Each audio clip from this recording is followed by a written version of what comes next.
because cleaning isn't just about kind of like throwing toxins on everything and kind of bleaching it. It's really about maintaining the balance. And we are so connected with nature that it's really important to do that. Hi, I'm Charlie Lemmer. I'm a healthy homes expert and a holistic health coach. And I'm also founder of the Healthy Home Therapist.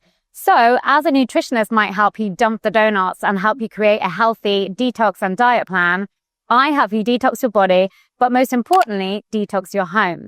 Because it doesn't matter how much organic kale you're eating, if you're living in a toxic home, you're never going to be healthy.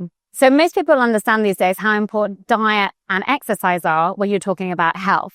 But not a lot of attention is given to the amount of toxins in our homes and the damaging effect they have on your body. So I'm an expert in the 12 concepts of a healthy home, and they include things like air quality, water quality, acoustics, ergonomics, light. But I won't go into all 12 right now, but I'm going to talk you through the 4 most important. So first of all, we have things like air quality. Now, air quality is actually becoming much more important because since COVID, we've realized how much time we spend indoors. We spend up to 95% of our time indoors. So it's really important to make sure that the air quality in your home is optimized, because just a small increase in CO2 in our indoor air can decrease our productivity and our focus by as much as 50%. So the culprits in making our air quality worse are things like fragrances in our candles, fragrances in our cleaning products, burning and cooking things at home like candles and just general cooking. Another thing that's really bad for air quality, which is really top of the agenda at the moment, and thank goodness the government are bringing in new regulations around this, is mold. You may have heard about the dangers of mold, but did you know that actually putting the chemicals on the mold actually makes it worse? So there's some great companies coming up these days that are showing how you can treat mold in a much safer, much more sustainable and much healthier way. So that's one thing that I really like to talk about. But I think one of the most important things that people have to understand is that fragrance is one of the most toxic things in our home. Basically, it's an endocrine disruptor. What does that mean?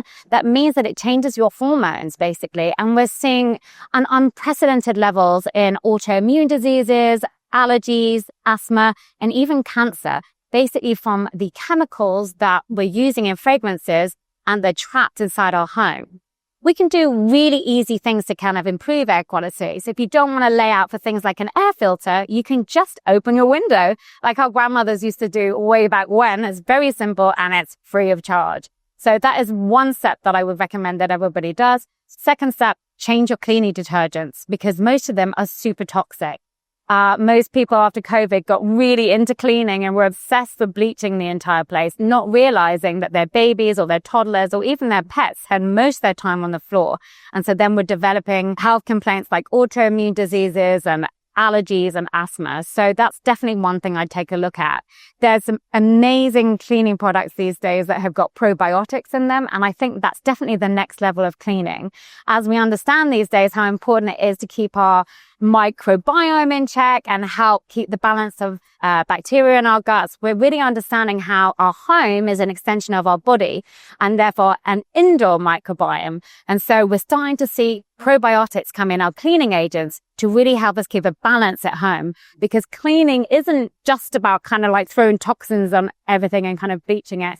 It's really about maintaining the balance. And we are so connected with nature that it's really important to do that. Another subject that I really like to talk about is nourishment. It's one of my main concepts that make up a healthy home. And nourishment doesn't just include food. Basically, I think it's really important to consider changing your diet across to an organic diet, because then we know that we don't have pesticides or chemicals or any other nasties in our food. But also you've got to think about the way that you're cooking food. Are you using plastics basically in your cooking utensils? Are you using non-stick frying pans? But basically understanding now more than ever that these forever chemicals that they put in frying pans to make them non-stick are really causing loads of problems to our health, not only in changing our hormones, but also in increasing autoimmune illnesses and even cancer. So one of the first steps is to change those out if you possibly can. You don't need to rush out and change all your cooking utensils and all your kind of cooking equipment in one go. But when you need to buy a new frying pan, just make sure you're not getting non-stick. Nourishment also includes things like the products that we put on our skin. Did you know that the average woman puts between 12 to 14 products on her skin every day, which contain over 200 and something chemicals? Your poor liver has to detox that out, basically. And it's just increasing your toxic load the entire time. So if you can, really cut down on those products that you're putting on your skin. Really, we don't need a separate cream for night, day, eyes, face. You can really cut that down. And not only are you saving your poor body from having to detox that all out, but also you're saving yourself quite a lot of money. Another subject I really like to talk about, which is a bit technical, is called EMF radiation. That stands for electromagnetic frequency radiation.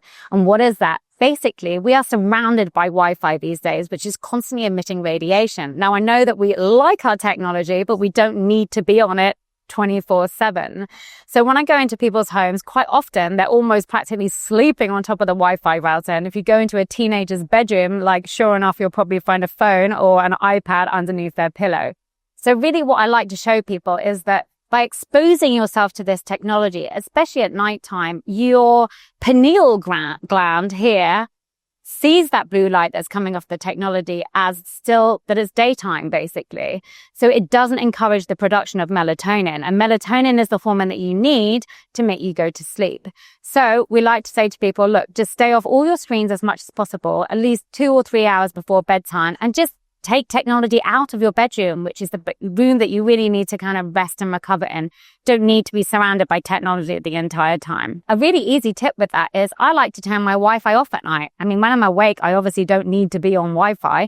And you can get these really handy timers that you just plug straight into the wall. So you don't even have to remember to turn it off. It just turns it off automatically for you and then turns it on again in the morning. So you don't have any arguments with your kids and teenagers about what time the Wi-Fi is coming on again in the morning. So really easy tip. And when you're out and about, think about your exposure to technology then. Like, where is your mobile phone? Is it against your body? You can get some really great tools these days, or little kind of like pouches that you can put your phone into that acts like a Faraday cage and really kind of stops the Wi-Fi radiation and the radiation basically penetrating into your body. Lastly, another one of the concepts that I like to talk about is ergonomics. That's ergonomics, not economics, that some people like to kind of think. What is ergonomics? Basically, ergonomics is how we as humans use a space.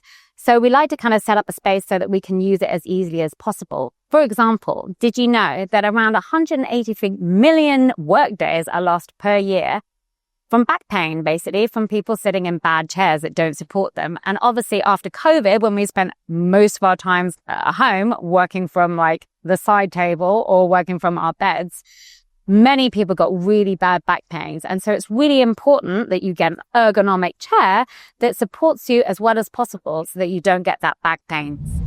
So I hope you really enjoyed those basic tips that I just gave you. There's a whole load more information on my website. And don't forget that I do a podcast called The Healthy Home Show. And each week I interview leading experts and specialists in the 12 healthy concept areas. And we develop like key strategies and helpful tips for you to take away for free. So click below and that will take you to all the information you need.